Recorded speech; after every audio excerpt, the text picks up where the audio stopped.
To our amazing viewers at Cheating Tales Lab, we'd love to hear, which part of the world are you joining us from? Let us know. Now, let's dive into today's story. Chapter 1. The Birth of Hope. Randall Cornell stood in the sterile hospital corridor, his calloused hands trembling as he held the discharge papers. After 18 hours of labor, his wife Stephanie had given birth to their son, a perfect, healthy boy with his father's steel-gray eyes and his mother's delicate features. The construction foreman's weathered face broke into a smile that could have powered the entire hospital. "He's beautiful, isn't he?" Stephanie whispered from her wheelchair, cradling baby Marcus in her arms. Despite her exhaustion, there was a glow about her that made Randall's heart swell with pride. "Just like his mother," Randall replied, kneeling beside them. He'd worked double shifts for months to afford the best care for Stephanie and their unborn child, his construction company finally turning profitable after years of struggle. Everything was falling into place. Stephanie Cornell, née Spaulding, had been the surprise of Randall's life. The daughter of Walter and Catherine Spaulding, old-money real estate magnates who owned half the commercial district. She'd fallen for the blue-collar contractor who'd renovated their corporate offices 3 years ago. Their whirlwind romance had scandalized high society, but Stephanie had chosen love over luxury. The Spauldings had made their disapproval clear from the beginning. Walter, a silver-haired man with ice-cold blue eyes and a perpetual sneer, had offered Randall $1 million to disappear from Stephanie's life. Catherine, his sharp-featured wife who wore her disdain like expensive jewelry, had been more direct. "You're nothing but a fortune hunter, Mr. Cornell. Our daughter will come to her senses." But Stephanie had defied them, eloping with Randall in a simple ceremony at the courthouse. The Spauldings had cut her off financially, but the young couple had thrived on their own. Randall's construction business grew from small residential jobs to major commercial projects, his reputation for honesty and quality work spreading throughout the city. "The Spauldings are on their way," Stephanie said quietly, her voice carrying a note of apprehension. "I called them when Marcus was born. Maybe having a grandchild will change things." Randall's jaw tightened, but he nodded. He'd do anything for Stephanie, even endure her parents' contempt. For 3 years, he'd proven himself worthy of their daughter, building a successful business and providing a comfortable life. Perhaps the birth of their grandson would finally bridge the chasm between them. The elevator doors opened with a soft chime, and Walter and Catherine Spaulding emerged like twin storms.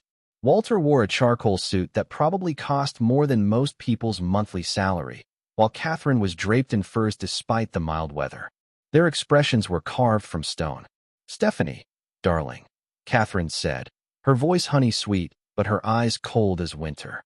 "We came as soon as we got your message." Walter's gaze fell on the baby, and something dark flickered across his features. "So this is our grandson. His name is Marcus," Stephanie said hopefully, extending the bundle toward her parents. "Would you like to hold him?" The silence that followed was deafening. Catherine's perfectly painted lips curled into a smile that never reached her eyes. "How lovely. Walter, doesn't he look interesting?" Walter stepped closer, his presence looming over the small family. He stared at Marcus for a long moment, his face cycling through emotions that Randall couldn't quite read. When he finally spoke, his voice was barely above a whisper. "This child," Walter's eyes snapped to Randall, then to Stephanie. "This child has the wrong eyes." "What are you talking about?" Stephanie asked, confusion replacing her hope. Catherine moved beside her husband, her predatory gaze fixed on Marcus. "Spaulding eyes are blue, darling. They've been blue for generations. This child's eyes are gray, just like his father's." "That's normal," Randall interjected, his protective instincts kicking in. "Baby's eye color can change." "Don't speak." Walter cut him off with the authority of a man accustomed to absolute obedience. "You've done enough." The pieces were falling into place with sickening clarity, the way Walter's hands shook as he looked at Marcus. Catherine's barely concealed rage. The whispered phone conversations Stephanie had mentioned over the past months. "You need to understand something," Walter said, his voice gaining strength. "We've had our suspicions about this marriage from the beginning. The timing, the circumstances, it all seemed very convenient." "Walter, what are you saying?" Stephanie's voice cracked with growing horror. Catherine placed a manicured hand on her daughter's shoulder with mock sympathy. "We're saying, darling, that we have reason to believe this child isn't yours. And if that's the case, We certainly don't want him in our family." The accusation hung in the air like poison gas. Randall felt his blood turn to ice, not from doubt. He knew Marcus was their son, but from the sheer audacity of the lie. These people were trying to destroy his family before it had even begun. "That's insane," Randall said, his voice steady despite the rage building in his chest. "Are you seriously suggesting?" "We're not suggesting anything," Walter interrupted. "We're stating facts. This child doesn't belong to our bloodline, and therefore, he doesn't belong in our family." Stephanie looked between her parents and her husband, her postpartum emotions making her vulnerable to their manipulation. But the doctors never said anything about. "I mean, there were no complications." "Doctors can be bought," Catherine said softly. "Just like certain people can be bought to play the part of a loving husband." Randall stepped forward, his construction-hardened frame imposing despite Walter's expensive suit. "I'm going to give you one chance to take that back and apologize to your daughter." Walter laughed, a sound like breaking glass. "You'll give me a chance? Boy, do you have any idea who you're talking to? I own this city. I own the bank that holds your business loans. I own the permits office that approves your projects. With one phone call, I can make you disappear." "Then make the call," Randall replied, his gray eyes meeting Walter's blue ones without flinching. "But first, look at your daughter. Look at what you're doing to her." But the Spauldings were beyond reason. Their hatred for Randall had festered for 3 years, and now they saw an opportunity to drive a wedge between him and Stephanie when she was at her most vulnerable. "We're leaving," Catherine announced. "Stephanie, when you come to your senses, you know where to find us. But that thing stays with its father." As they turned to leave, Walter paused at the elevator. "Oh, and Mr. Cornell? Don't bother coming to the funeral. You won't be welcome there either." The cryptic comment sent a chill through Randall, but before he could respond, the elevator doors closed. The Spauldings were gone, leaving behind the wreckage of what should have been the happiest day of his life. Stephanie stared at the closed elevator doors, Marcus still cradled in her arms. When she finally looked at Randall, her eyes held a confusion and pain that broke his heart. "They've never lied to me before," she whispered. What if they're right?" Chapter 2, The Unraveling. The drive home from the hospital should have been filled with joy. Instead, Stephanie sat in silence, staring out the passenger window while Marcus slept in his car seat. Randall's knuckles were white on the steering wheel as he navigated the familiar streets of their neighborhood, a modest but respectable area that he'd worked tirelessly to afford. Their house was a 2-story colonial that Randall had personally renovated, every beam and fixture chosen with care. It was supposed to be Marcus's first home, filled with laughter and love. Now it felt like a tomb. "I need to rest," Stephanie said as they pulled into the driveway. She hadn't looked at Marcus since leaving the hospital. Over the next 2 weeks, Randall watched his wife slip away. The vibrant, independent woman who defied her parents to marry him was disappearing, replaced by someone hollow and distant. She barely ate, rarely spoke, and recoiled whenever Marcus cried. Randall took leave from his construction projects to care for them both, bottle-feeding Marcus through the night and trying desperately to reach the woman he loved. He'd researched postpartum depression, understanding that what Stephanie was experiencing was real and treatable, but every suggestion of professional help was met with vacant stares. "Maybe they were right," she would murmur during her lucid moments. "Maybe I'm not cut out to be a mother." "That's the depression talking," Randall would reply, though his own doubts were growing. Not about Marcus. Every time he looked at his son, he saw Stephanie's nose, her delicate chin, his own determined jawline. But about whether his love was enough to pull his family back from the brink. The breaking point came on a Tuesday morning. Randall had just finished feeding Marcus when he found Stephanie standing in their bedroom, fully dressed, a suitcase at her feet. "I can't do this anymore," she said without meeting his eyes. I look at him, and all I see is their disappointment. All I hear are their voices telling me I made a mistake. "Steph, please." Randall reached for her, but she stepped back. "We can get through this. There's medication, therapy." "No." Her voice was flat, emotionless. "I can't be the mother he needs. I can't be the wife you deserve. I'm broken, Randall. They broke me." "Your parents broke you," Randall said, anger finally bleeding through his carefully maintained calm. "They planted these doubts because they can't stand that you chose happiness over their money." For a moment, something flickered in Stephanie's eyes, the woman he'd married, fighting to surface. But then it was gone, smothered by the weight of manipulation and mental illness. "I'm taking him to the fire station," she said, picking up Marcus's carrier. "They'll find him a good home. A better home than this." "Like hell you are." Randall moved to block the doorway, but Stephanie's expression stopped him cold. There was nothing there. No love, no recognition, just emptiness. "Don't make this harder than it has to be," she said. "He's gone, Randall. In my heart, he's already gone." The words hit him like a physical blow. This wasn't his wife speaking. This was the product of months of psychological warfare waged by her parents, combined with the hormonal chaos of postpartum depression. But knowing the cause didn't lessen the impact. "If you do this," Randall said quietly, "there's no coming back. You understand that, right? You walk out that door with my son, and we're done." Stephanie's only response was to adjust Marcus's blanket and walk past him toward the front door. Randall stood frozen, torn between physically stopping her and respecting the woman he'd vowed to love in sickness and in health. The sound of the front door closing echoed through the house like a gunshot. Randall called the police immediately, but the response was frustratingly bureaucratic. Safe surrender laws protected parents who left infants at designated locations, and without proof of Stephanie's mental state, there was little they could do. By the time Randall reached the fire station, Marcus was already in the system, and Stephanie had vanished. That night, Randall sat alone in his empty house, surrounded by the nursery he'd painted by hand and the toys he'd carefully assembled. His phone buzzed with a text from Stephanie. "Don't look for me. I'm going home to my parents. This is better for everyone." He didn't sleep. Instead, he paced the halls until dawn, his mind racing through scenarios, each more desperate than the last. Legal action would take months, and every day Marcus spent in foster care was another day stolen from their bond.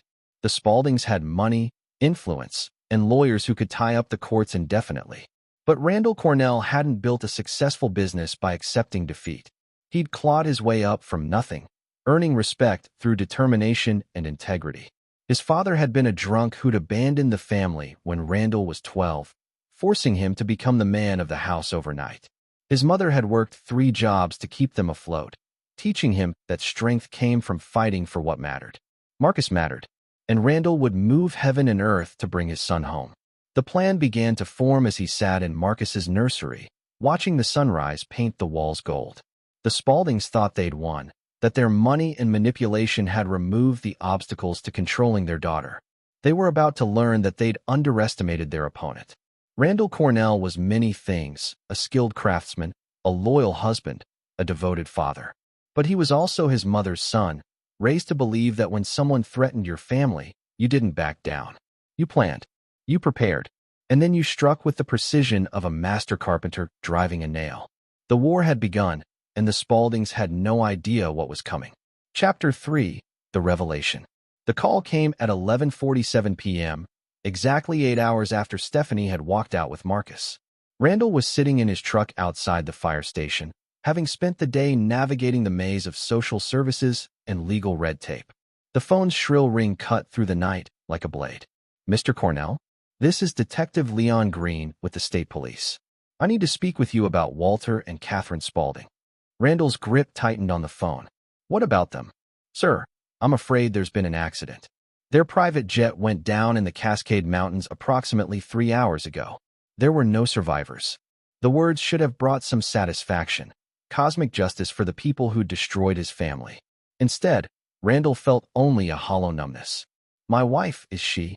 "Mrs. Cornell was not on board, sir. According to the flight manifest, it was just Mr. and Mrs. Spaulding and their pilot, Gustavo Estes." "Sir, I'm calling because we need to discuss some things that were found in the wreckage. Things that involve you and your family. I don't understand. It would be better if we met in person. Are you available now?" 40 minutes later, Detective Green sat across from Randall in an all-night diner, his dark skin reflecting the harsh fluorescent lights. He was younger than Randall had expected, maybe early 30s, with intelligent eyes and the bearing of someone who'd seen too much, too young. "Mr. Cornell, what I'm about to tell you is going to be difficult to hear," Green began, sliding a manila folder across the table. "We recovered several items from the crash site before the fire consumed everything." Walter Spaulding's briefcase was thrown clear of the main wreckage. Randall opened the folder, revealing photographs of documents, some singed but still legible. The first was a birth certificate, Marcus's birth certificate, but it had been altered. Someone had attempted to change the parents' names. They were trying to falsify your son's birth records, Green explained. Make it appear that he wasn't biologically yours or Stephanie's. The detective continued pulling out photographs. Bank statements showing large payments to a private investigator. Medical records that had been doctored. And most damning of all, a contract with a fertility clinic outlining a scheme to swap DNA samples. They hired someone to tamper with paternity tests they were planning to demand, Green said. The plan was to prove Marcus wasn't yours, then use that evidence to have Stephanie declared an unfit mother. They intended to gain custody, and, well, the emails suggest they planned to have the child quietly adopted out of state. Randall's vision blurred with rage. They were going to steal my son. It gets worse. Green pulled out more photographs. We found correspondence with several criminal organizations. The Spauldings weren't just real estate developers. They were laundering money for drug cartels, using their legitimate businesses as fronts. The DEA has been investigating them for 2 years. The revelation hit Randall like a sledgehammer. The Spauldings' sudden wealth expansion, their new properties in remote locations, their frequent private flights. It all made sense now. There's more, Green continued. We found evidence that they knew this investigation was closing in. The jet was loaded with cash and bearer bonds. They were fleeing the country tonight, planning to disappear permanently. What about Stephanie? Green's expression softened. According to text messages we recovered from Catherine Spaulding's phone, they drugged your wife. Gave her some kind of sedative mixed with antidepressants to amplify her postpartum symptoms. They were systematically breaking her down, making her believe she was losing her mind. The diner's fluorescent lights seemed to buzz louder as Randall processed this information. His wife hadn't abandoned their son out of mental illness alone. She'd been chemically manipulated by her own parents. They destroyed my family, Randall said, his voice barely above a whisper. Mr. Cornell, there's something else. Something that changes everything. Green leaned forward. The jet didn't crash due to mechanical failure or weather.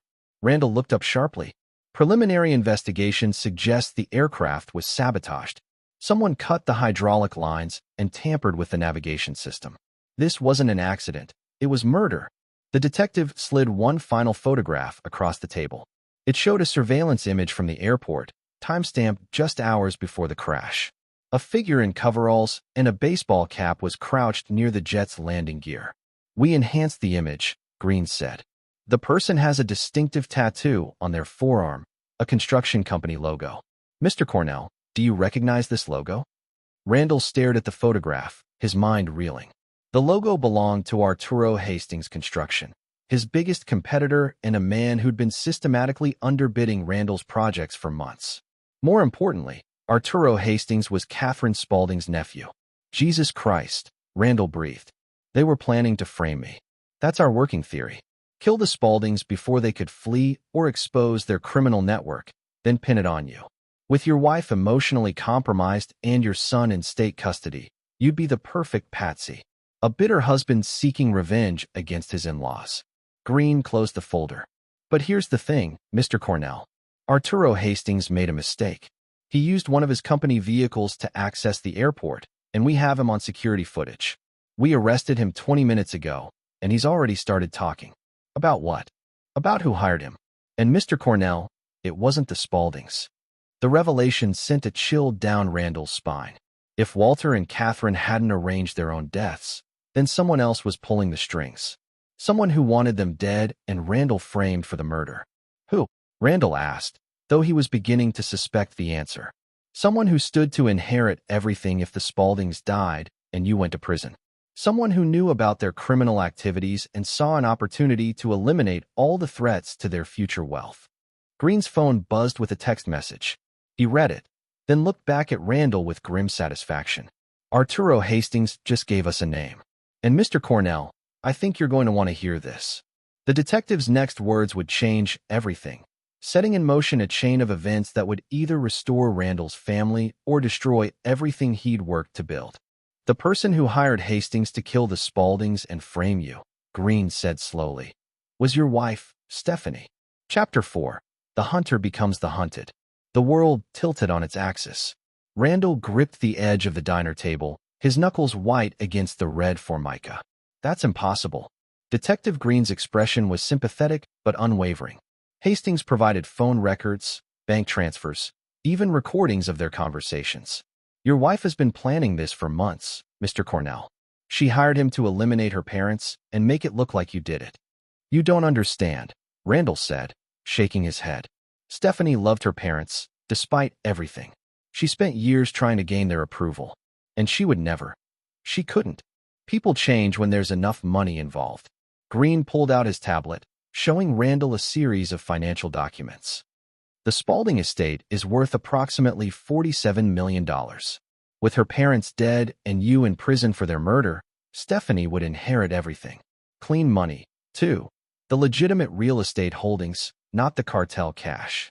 The detective swiped to another screen showing bank records. 3 months ago, your wife opened a secret account in the Cayman Islands. She's been moving money there gradually, small amounts that wouldn't trigger federal reporting requirements. Professional-level money laundering, Mr. Cornell. This wasn't a spur-of-the-moment decision. Randall's mind raced back through recent months, searching for signs he'd missed. Stephanie's mood swings, which he'd attributed to pregnancy hormones. Her secretive phone calls, explained away as planning baby surprises. Her sudden interest in Randall's business insurance policies. The postpartum depression, Randall said slowly. That was real, wasn't it? Hastings says she was taking medication to induce the symptoms. Carefully calculated doses to make her appear unstable without actually losing control. Green's voice carried a note of professional admiration for the scheme's complexity. She played everyone, Mr. Cornell. Her parents, you, even the medical staff. The revelation was staggering in its implications. Stephanie hadn't been manipulated by her parents. She'd been manipulating them. The woman he'd loved, the mother of his child, had orchestrated an elaborate plan to commit patricide and pin it on him. But why go through with having Marcus? Randall asked. If she was planning this, why have a child? Because she needed you emotionally invested, Green replied. Needed you to have something to lose. A grieving father seeking revenge against the in-laws who rejected his son makes for a compelling murder motive. Plus, once you were in prison, she could claim the child was traumatized and have him placed for private adoption. Clean slate, new identity, $47 million. Randall stood abruptly, the diner booth suddenly feeling like a cage. He walked to the window, staring out at the empty parking lot while his world crumbled around him. 3 years of marriage, and he'd never really known the woman sharing his bed. There's something else, Green said gently. Hastings is claiming Stephanie promised him a significant bonus if he could make your death look accidental too. Apparently, murder for hire was supposed to be followed by a construction accident within the month. The words sent ice through Randall's veins. His wife hadn't just planned to frame him, she'd planned to kill him. Where is she now? Missing. She checked out of the hotel where she'd been staying and disappeared. But Mr. Cornell, we will find her. And when we do, she's facing multiple counts of conspiracy to commit murder, fraud, and accessory to homicide. Randall returned to the table, his mind shifting from grief to something colder and more focused. The woman he'd married was gone, had never existed, perhaps. In her place was a criminal who'd tried to destroy everything he held dear. And criminals, in Randall's experience, always made mistakes. What do you need from me? He asked. Right now, nothing. You're a victim in this, not a suspect. But I'd recommend staying alert. If Stephanie is desperate enough to kill her own parents, she might come after you directly. As Randall drove home through the pre-dawn darkness, his phone rang. The caller ID showed an unknown number, but he answered anyway. Hello, darling. Stephanie's voice was different now, colder, more calculating. Gone was the fragile victim from the hospital. I suppose Detective Green has told you everything by now. Where's Marcus? Safe. That's all you need to know. She paused. You know, Randall, I almost feel bad about this. You were a decent husband, in your simple way. But I have bigger plans than playing house with a construction worker. $47 million worth of plans. Stephanie laughed, a sound like breaking crystal. Oh, darling, you still don't understand, do you? The Spaulding money was just the beginning. Did you really think I fell in love with you? A nobody from nowhere with calloused hands and a pickup truck? Then why marry me? Because I needed someone expendable. Someone whose disappearance wouldn't be missed by anyone important. You were perfect. No family, no connections, just a lonely contractor stupid enough to believe a rich girl could love him.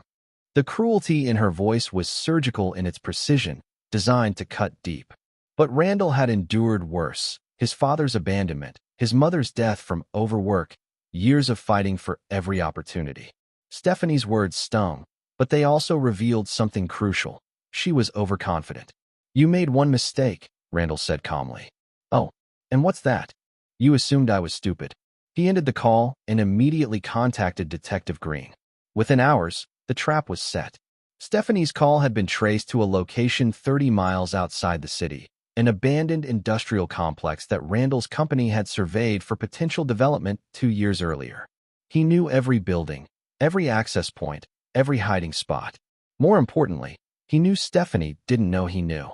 As Randall prepared for what was coming, he thought about Marcus, somewhere out there, innocent and dependent on adults who'd failed him. His son would grow up knowing his mother had tried to kill his father, that his grandparents had been criminals, that his very existence had been part of an elaborate murder plot. Unless Randall could rewrite that story, the construction foreman who'd built his business on honest work was about to learn a different set of skills. Because sometimes, when the system failed and the innocent suffered, a man had to take justice into his own hands. Stephanie had called him expendable, a nobody from nowhere. She was about to discover that the most dangerous enemies were the ones who had nothing left to lose. Chapter 5. The Art of War. Randall Cornell had always been a meticulous planner. It's what made him successful in construction, the ability to see 3 steps ahead, to anticipate problems before they became catastrophes. Now, as he sat in his truck outside the abandoned Hartwell Industrial Complex, those same skills were about to serve a very different purpose. The complex had been shuttered for 5 years, a victim of overseas manufacturing. Randall's company had been hired to assess the buildings for potential renovation, giving him intimate knowledge of every structure, every security system, every blind spot. If Stephanie thought she'd chosen a random hideout, she'd miscalculated badly. Detective Green's voice crackled through the radio earpiece. We've got eyes on the main building. Heat signatures show at least 3 people inside, likely Stephanie and 2 accomplices. Who are the accomplices? We ran the plates on the vehicles outside. One belongs to Arturo Hastings' brother, Caesar McCormick. The other is registered to a known enforcer named Patrick Branch. These aren't amateurs, Cornell. Randall wasn't surprised. Stephanie had always been thorough, whether planning dinner parties or apparently planning murders. She wouldn't rely on luck when she could buy expertise. What's the play? Randall asked. We wait for backup and go in with full tactical support. This is police business now. But Randall had other ideas. 3 weeks of legal proceedings to get Marcus back, while Stephanie's lawyers argued jurisdiction. Months of trials where expensive attorneys would claim she was a victim of postpartum psychosis. Years of appeals that would keep her out of real prison. Detective, I need 5 minutes. Cornell, don't do anything stupid. We can end this cleanly. Randall was already moving. Sometimes clean isn't enough. He'd spent the day preparing, using contacts from 15 years in construction to acquire what he needed. The industrial complex was perfect for what he had in mind. Isolated, structurally compromised, and filled with hazardous materials that OSHA had flagged years ago. Randall moved through the shadows with the confidence of someone who'd worked in dangerous environments his entire adult life. Construction sites taught you to be aware of every risk, every structural weakness, every piece of equipment that could kill you if mishandled. The main building's rear entrance was secured with a chain that yielded easily to bolt cutters. Inside, the air smelled of rust and decay. Stephanie's voice echoed from the upper level. She was on the phone, coordinating something. Pilot in the Bahamas is expecting us at dawn. Make sure the child's papers are ready for the adoption agency in Nassau. Randall's blood ran cold. She wasn't just planning to escape. She was selling Marcus to cover her tracks. What about the husband? Another voice asked. Caesar McCormick, based on the accent. Patrick will handle that tonight. A construction accident, maybe a scaffolding collapse. These things happen in such dangerous work. Randall had heard enough. He activated the remote detonator he'd prepared, triggering a series of small explosions in the building's support columns. Nothing fatal, yet, but enough to make the structure groan ominously. What the hell was that? Branch's voice, sharp with panic. The building's unstable, Stephanie said, her calm facade cracking slightly. We need to leave. Now. Not yet. Randall's voice boomed through the darkness as he stepped into view. The three conspirators were silhouetted against a broken window, the city lights behind them. We haven't finished our conversation. Stephanie's composure returned immediately. Even caught red-handed, she was performing. Randall, thank God you're here. These men kidnapped me. Save it. He held up his phone, showing the recording app that had been running since he entered the building. I heard everything. The adoption agency, the hit man, all of it. Branch, a thick-set man with prison tattoos, stepped forward with a crowbar. Boss lady, you said he'd be easy to handle. He's one man, McCormick added, pulling a pistol from his jacket. Let's finish this. Randall smiled, and something in that expression made all three of them hesitate. You're right. I am one man. But I'm one man who knows exactly how this building is going to collapse. Another remote trigger, another series of controlled explosions. The floor beneath McCormick's feet gave way, sending him plummeting into the basement with a scream that cut off abruptly. The gun went with him. You're insane, Stephanie shouted, backing toward the window. No, Randall replied, stepping over the gaping hole in the floor. I'm thorough. Branch swung the crowbar, but 15 years of manual labor had given Randall reflexes that desk jobs couldn't match. He caught the weapon mid-swing, twisted it from Branch's grasp, and delivered a blow that sent the enforcer stumbling backward into a support beam that Randall had previously weakened. The beam snapped on impact, sending a cascade of debris that pinned Branch to the floor. Not fatal, but certainly incapacitating. Just you and me now, Randall said, turning to face his wife. Stephanie had dropped all pretense. Gone was the fragile woman from the hospital, replaced by something cold and calculating. You always were too stupid to see the bigger picture, she said. Do you have any idea how much money is at stake here? Where's Marcus? Safe house in Portland. But you'll never find him. Even if you kill me, my associates will make sure he disappears forever. Randall activated his final trigger. The building's main support structure began to fail in a carefully orchestrated sequence that would trap the upper floor while leaving clear escape routes to the ground level. He'd spent 8 hours calculating the physics, ensuring maximum psychological impact with minimal actual danger. Here's what's going to happen, Randall said as the building groaned around them. You're going to call your associates and tell them to bring Marcus to the police station. Then you're going to surrender to Detective Green and confess to everything. And if I refuse? Randall gestured to the increasingly unstable ceiling above them. Then we'll both be buried here, and Marcus will grow up an orphan. Your choice. For the first time since he'd known her, Stephanie Spaulding Cornell looked genuinely afraid. The woman who'd manipulated her own parents to their deaths, who'd drugged herself to appear mentally ill, who'd planned multiple murders with clinical precision, was finally facing an opponent who understood her language. You wouldn't, she said, but her voice lacked conviction. Try me. Chapter 6, The Confession. The sirens were getting closer. Detective Green and his backup team would arrive within minutes, and with them, the bureaucracy that would bog down justice in paperwork and procedure. Randall had one chance to get the truth out of Stephanie before lawyers and legal maneuvering took over. The building continued its orchestrated decay around them. Randall had calculated every structural failure to maximize psychological pressure while maintaining escape routes. It was a delicate balance. Too little damage and Stephanie wouldn't feel threatened. Too much and they'd both die for real. You always were dramatic, Stephanie said, trying to regain her composure. But sweat beaded on her forehead as another support beam creaked ominously overhead. Fine. You want to know where Marcus is? He's with Isabel Williams, my backup plan. A woman who thinks she's adopting an abandoned baby from a teenage mother. Phone number 555-0347. Happy now?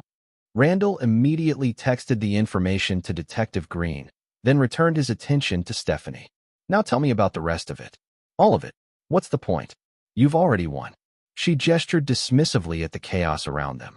My parents are dead, my associates are captured or fleeing, and you've got enough evidence to bury me.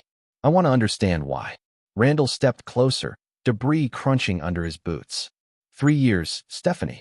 3 years of marriage, and I never suspected. How long have you been planning this? A smile played at the corners of her mouth. the first genuine expression he'd seen from her all night. Since the day I met you. The admission hit harder than he'd expected. Every shared moment, every intimate conversation, every promise of love, all of it had been performance art in service of this moment. You were perfect, she continued, warming to her subject.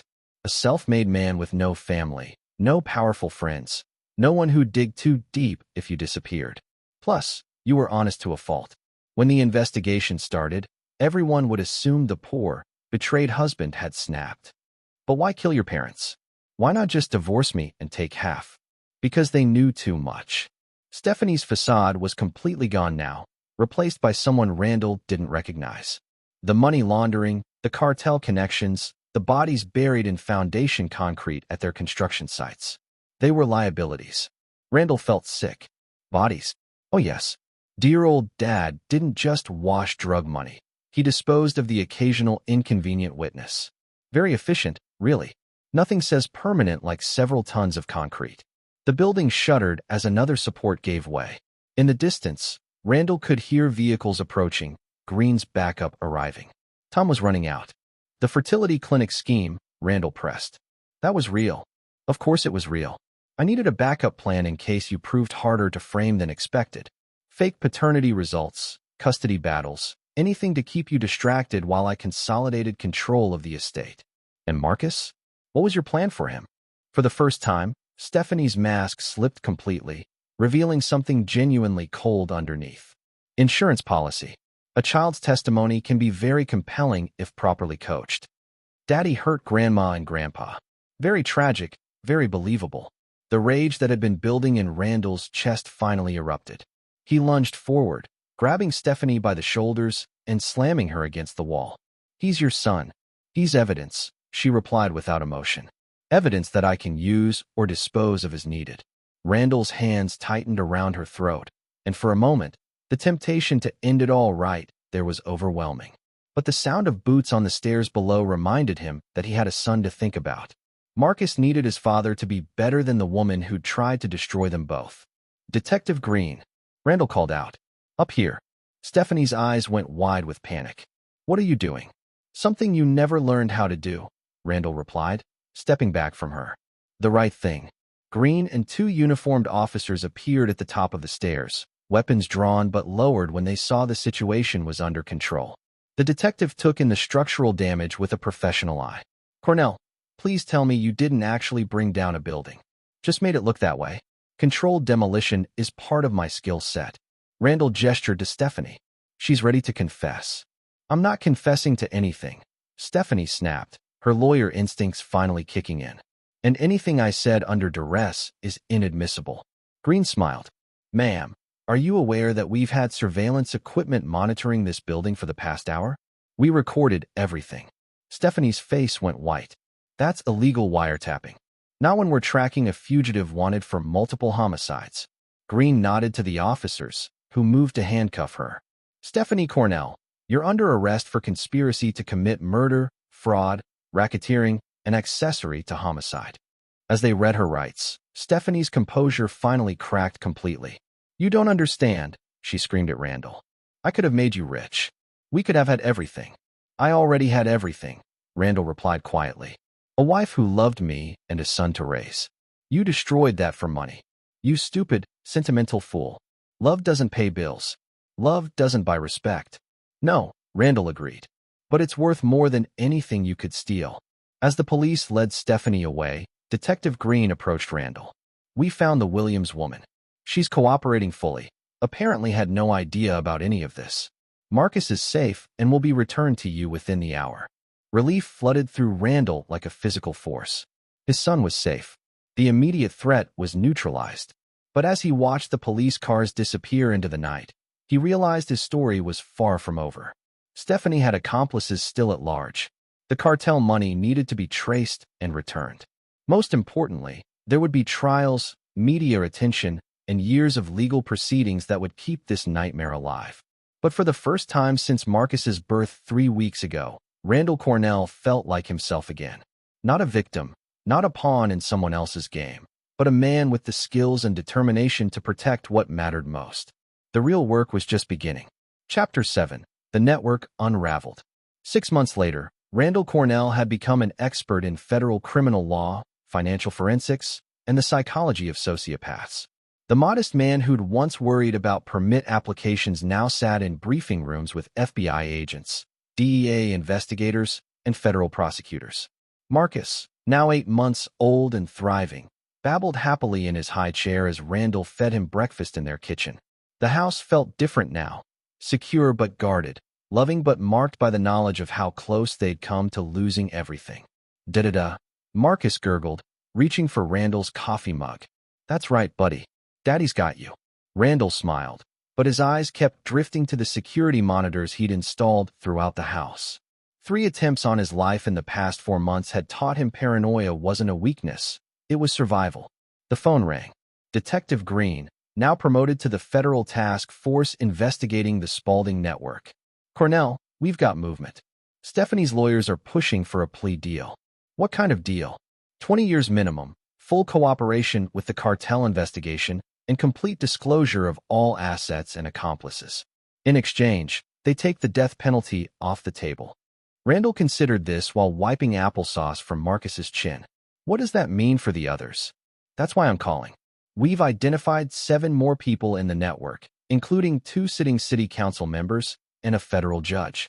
Stephanie's testimony could bring down the entire operation, or she could lie to protect her remaining assets. That's the risk. But Cornell, there's something else. We found evidence that this network has been active for over a decade. The Spauldings weren't the only wealthy family involved in laundering cartel money. We're talking about hundreds of millions of dollars and potentially dozens of murders. Randall set down Marcus's spoon. How many other families like mine? At least 12 that we can prove. Wealthy couples who adopted children, then killed the birth parents to eliminate witnesses. Your wife's method wasn't original, it was refined. The scope of it was staggering. Stephanie hadn't been a grieving daughter driven to desperate measures. She'd been part of a systematic criminal enterprise that treated human lives like disposable assets. There's more, Green continued. Stephanie's been talking to federal agents, trying to negotiate. She claims she can give us the entire network's leadership in exchange for witness protection and a new identity. Absolutely not. I agree, but it's not our decision. The feds are interested in the bigger fish. Randall stood, pacing the kitchen as Marcus played with his food. What if I told you I had another way? What kind of way? The kind that ensures justice gets served and all the victims get closure. Green's silence stretched long enough that Randall wondered if the call had dropped. When the detective finally spoke, his voice was carefully neutral. What are you thinking? Stephanie made one critical error. She assumed that because I work with my hands, I don't work with my brain. But running a successful construction company requires understanding complex systems, financial, legal, logistical. I've spent 6 months learning how her network operates. And I've found their weak point. That afternoon, Randall sat in a secure conference room at the federal building, facing Assistant District Attorney Nora Gaines and 3 FBI agents. Charts and photographs covered the walls, a spider web of connections linking the Spaulding network to politicians, judges, and business leaders throughout the Pacific Northwest. Mr. Cornell, ADA Gaines began. We understand you have information relevant to our investigation. I have something better than information. I have a way to expose the entire network and recover all their stolen assets. Agent Jeff French, the lead FBI investigator, leaned forward. We're listening. Randall opened his briefcase, revealing a thumb drive and a stack of documents. For the past 6 months, I've been tracking every financial transaction, every property transfer, every communication between network members. My construction company has legitimate contracts with half the businesses they use as fronts. He inserted the thumb drive into the conference room's computer, bringing up a complex flowchart that mapped the entire money laundering operation. They've been using construction projects to move cash, Randall explained. Fake invoices for materials that were never delivered, phantom workers who exist only on paper, building permits for projects that never get built. Every major development in the city has been used to wash cartel money. Agent French studied the data. How did you get all this? I started by following my wife's money trail, but it led to something much bigger. These people have been stealing from the city, from legitimate contractors, from families like mine for over a decade. They've corrupted every system that's supposed to protect honest citizens. This is incredible work, ADA Gaines said. But what's your proposed solution? Randall clicked to the next slide, showing a detailed timeline. We give them exactly what they want. A chance to consolidate all their assets in one place, thinking they're about to escape justice. How? By making them believe they've won. Chapter 8. The Trap Springs. The plan Randall outlined was audacious in its simplicity. Using Stephanie's desperate desire to escape justice as bait, they would orchestrate a scenario where the entire criminal network would expose itself while attempting to flee the country. Stephanie thinks she's negotiating from a position of strength, Randall explained to the federal team. She believes her testimony is the only way to bring down the network's leadership. But what if we made her think that testimony was no longer needed? ADA Gaines frowned. I don't follow. We leak information suggesting that we've found the network's financial records, all of them. Make it look like someone else is cooperating, someone higher up the food chain. Suddenly, Stephanie's testimony becomes worthless, and her only value to the feds disappears. Agent French caught on immediately. She'd panic. Try to run before we could link her to the bigger crimes. Exactly. And when she runs, she'll contact everyone else in the network to warn them. They'll all scramble to liquidate assets and escape, exposing themselves in the process. Detective Green, who'd been silent through the presentation, finally spoke. It's risky. If even one of them slips through, they could restart the operation somewhere else. That's why we control the escape route, Randall said, clicking to his final slide. Every network member who tries to flee will be funneled through the same airport, using the same chartered flight service. A service that's been cooperating with federal investigators for the past 2 months. The room fell silent as the implications sank in. They weren't just planning to arrest the criminals. They were planning to gather evidence of every crime, every connection, every victim in one coordinated operation. The logistics alone, Agent French began, are already in place, Randall finished. My construction company has been upgrading the airport's security systems. We have access to every camera, every communication system, every structural detail. When they think they're escaping, they'll actually be walking into the most comprehensive surveillance operation in federal history. ADA Gaines studied the plan with growing admiration. Mr. Cornell, you've essentially designed a criminal trap using construction engineering principles. Buildings have to be structurally sound to function, Randall replied. So do justice systems. The operation launched 3 days later. Federal agents leaked carefully crafted information to criminal informants, suggesting that a high-ranking cartel accountant had turned state's evidence. Within hours, panic spread through the network like wildfire. Stephanie, monitoring news from her federal holding cell, demanded an emergency meeting with her lawyers. By evening, she was calling in favors and making increasingly desperate offers to anyone who would help her escape. The bait's taken, Green reported from the surveillance center they'd established in an empty hangar at Cascade Regional Airport. 7 vehicles en route to various network safe houses. They're all moving money and documents. Randall watched the feeds from multiple cameras as criminal after criminal emerged from hiding. City Councilman Edmund Neal, who'd been approving permits for phantom construction projects. Federal Judge Loretta Gorman, who'd been dismissing cases against network members. Business leaders, accountants, even a state senator, all of them convinced they were about to escape justice. Target acquired, Agent French announced. Stephanie Cornell is being transported from federal custody. The final piece of the plan was the most dangerous. Stephanie's lawyers had negotiated a deal where she would be temporarily released to retrieve hidden assets in exchange for testimony.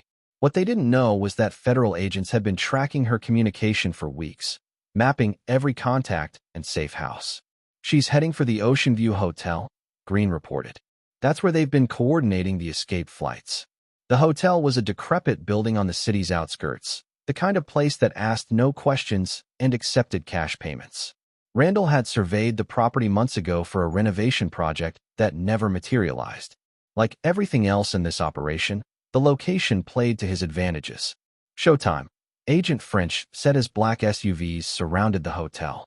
But Stephanie Cornell was nothing if not resourceful. Instead of fleeing immediately, she'd called a meeting of the remaining network members. In their desperation to escape, They'd gathered in one location with enough evidence to prosecute a dozen major cases. "We've got 12 targets inside," Green announced. "All confirmed network members." Randall watched through the surveillance feeds as his wife, for she was still legally his wife, orchestrated what she thought was a coordinated escape. The irony wasn't lost on him that her talent for manipulation was now serving justice instead of undermining it. Movement at the rear exit, an agent reported. "They're heading for the airport." The convoy of expensive cars and hired drivers made for an almost comical sight. Criminal millionaires fleeing in luxury vehicles while federal agents followed at a discreet distance. They thought they were escaping. They were actually heading directly into the most comprehensive sting operation in Northwest history. At Cascade Regional Airport, the chartered jet waited on the tarmac. The pilot, Mitch Frank, was a federal agent who'd spent 3 months establishing his cover identity. The aircraft itself was equipped with recording devices that would capture every conversation during the flight to their intended destination, a private airstrip in Mexico that was actually controlled by DEA agents. "All targets are boarding," Agent French reported. "This is it." Randall stood in the airport's control tower, watching through high-powered binoculars as the criminals who destroyed his family walked confidently toward what they thought was freedom. Stephanie was the last to board, pausing at the aircraft's steps to look back at the city she was leaving behind. Even from a distance, Randall could see her smile of triumph. She thought she'd won. She thought she'd escaped justice and would start fresh with stolen millions. She had no idea that the aircraft's flight plan would end at a federal facility, that every conversation would be recorded, that every asset they discussed would be frozen within hours of takeoff. "Wheels up," the control tower announced. As the jet disappeared into the night sky, Detective Green placed a hand on Randall's shoulder. "How does it feel?" Randall considered the question while watching the aircraft's lights fade into stars. His wife was finally facing justice. The criminals who'd corrupted his city were caught. Marcus was safe, asleep in the daycare facility the FBI had provided during the operation. "Like the beginning," he said finally. "Not the end." Chapter 9, Building Something New. 2 years later, Randall Cornell stood on the foundation of what would become the Marcus Cornell Children's Center, a facility for abandoned and orphaned children, built with money recovered from the Spaulding criminal network. The irony that his son's college fund now came from the very criminals who tried to destroy their family wasn't lost on him. Marcus, now a toddler with his father's determination and an infectious laugh, played in a portable playpen while Randall supervised the construction. The boy had no memory of the first months of his life, and Randall intended to keep it that way until Marcus was old enough to understand that even in the darkest stories, good could triumph over evil. "Mr. Cornell?" The voice belonged to Ken Middleton, the social worker who'd been instrumental in navigating the legal maze of Marcus's custody case. "The judge wants to see you in his chambers." Judge Kurt Holden was a different breed from the corrupt Loretta Gorman, who was now serving 15 years in federal prison. Holden had been appointed to oversee the dissolution of the Spaulding estate and ensure that victim families received appropriate compensation. "Mr. Cornell," Judge Holden said as Randall entered chambers, "I wanted to personally inform you that the last appeals court has upheld Mrs. Cornell's conviction. She'll serve her full sentence without possibility of parole." Randall nodded. Stephanie had been sentenced to life in prison after the federal prosecution had proven her involvement in 17 murders over 8 years. The plea deal she desperately sought had evaporated when evidence showed she'd been lying about her level of involvement. "There's something else," the judge continued. "Mrs. Cornell has been requesting visits with you. She claims she has information about other networks, other victims. And I want your opinion on whether these requests have merit or if this is another manipulation attempt." Randall considered the question. In the 2 years since Stephanie's arrest, he'd rebuilt his life from the ground up. His construction company now specialized in building safe houses for domestic violence victims and community centers for underserved neighborhoods. Marcus was happy, healthy, and surrounded by people who genuinely cared about him. "Your Honor, my wife is a sociopath who views other people as tools to be used or obstacles to be removed. If she's offering information, it's because she thinks she can manipulate the situation to her advantage. That's what I suspected." The requests are denied. As Randall left the courthouse, his phone buzzed with a text from Detective Green, now a federal marshal specializing in organized crime cases. Last network member sentenced today. Caesar McCormick got 25 years. It's over. But it wasn't over, not really. That afternoon, Randall received a visitor at the construction site. Isabel Williams, the woman who'd unknowingly been part of Stephanie's plan to sell Marcus. "Mr. Cornell, I wanted to thank you," she said, her voice thick with emotion. "For not pressing charges, for understanding that I was a victim too." Isabel had spent 3 weeks believing she was adopting a child whose teenage mother couldn't care for him. When the truth emerged, she'd been devastated but had immediately cooperated with authorities. Randall had testified on her behalf, recognizing a fellow victim of Stephanie's elaborate deceptions. "How are you doing?" Randall asked. "Better. I've started volunteering with children's services, helping other families navigate the adoption process, trying to make something positive from the experience." They stood together, watching the children's center take shape. The building would house counseling services, legal aid, and emergency placement facilities for children caught in situations like Marcus had been. "Can I ask you something?" Isabel said. "How do you forgive? How do you move forward when someone you loved tried to destroy you?" It was a question Randall had wrestled with for months. The easy answer was that he didn't forgive. Stephanie's crimes were unforgivable. But the complete answer was more complex. "I don't forgive her," he said finally. "But I choose not to let her define my future. Marcus deserves a father who builds instead of destroys, who creates instead of seeks revenge. And that's enough." Randall watched his son playing contentedly in his playpen, surrounded by the sounds of construction, the same sounds that had provided the soundtrack to Randall's entire adult life. Honest work, building something that would last. It has to be. As the sun set over the construction site, Randall received one final call of the day. This one was from Walter Lawson, a federal prosecutor wrapping up the last details of the case. "Cornell, I wanted you to know. The Swiss accounts have been fully recovered. The total amount stolen by the network was $340 million over 8 years. Every dollar is being returned to victim families or donated to charities in their names. What about the families who lost loved ones? Memorial fund established in their honor. College scholarships for their children, support for surviving spouses. It won't bring them back, but it ensures their sacrifice wasn't meaningless." After the call ended, Randall stood alone on the foundation that would soon become a place of healing and hope. The past 2 years had taught him that justice wasn't always swift or clean, but it was possible. Evil could be fought and defeated, even when it wore a familiar face and spoke with a loving voice. Marcus's laughter drifted across the construction site, carried on the evening breeze. Tomorrow, Randall would continue building, not just the children's center, but a life for his son that would be unmarked by the crimes of his mother. A life built on truth, hard work, and the kind of love that couldn't be bought or manipulated. The construction foreman who'd once worried about permit applications had become something else entirely. A man who understood that the most important things you build aren't made of wood and steel, but of choice and character and the daily decision to create rather than destroy. Stephanie had called him expendable, a nobody from nowhere. She'd been wrong about that, just as she'd been wrong about everything else that mattered. In the end, Randall Cornell had built exactly what he'd always built, something that would last. Epilogue. 5 years after the trials ended, Marcus Cornell celebrated his 6th birthday at the children's center that bore his name. He was a bright, curious boy who'd inherited his father's work ethic and his own brand of fearless determination. When asked about his mother, he would say simply that she'd made bad choices and now lived far away. Randall had remarried. A fellow contractor named Grace Ollie who understood the value of building something with your own hands. Their family had grown to include Grace's daughter from a previous marriage and twin boys born 2 years after their wedding. The Spaulding estate had been converted into affordable housing for working families. The memorial garden at its entrance bore the names of 17 victims of the criminal network, including Walter and Catherine Spaulding themselves, criminals, but also victims of their daughter's ultimate betrayal.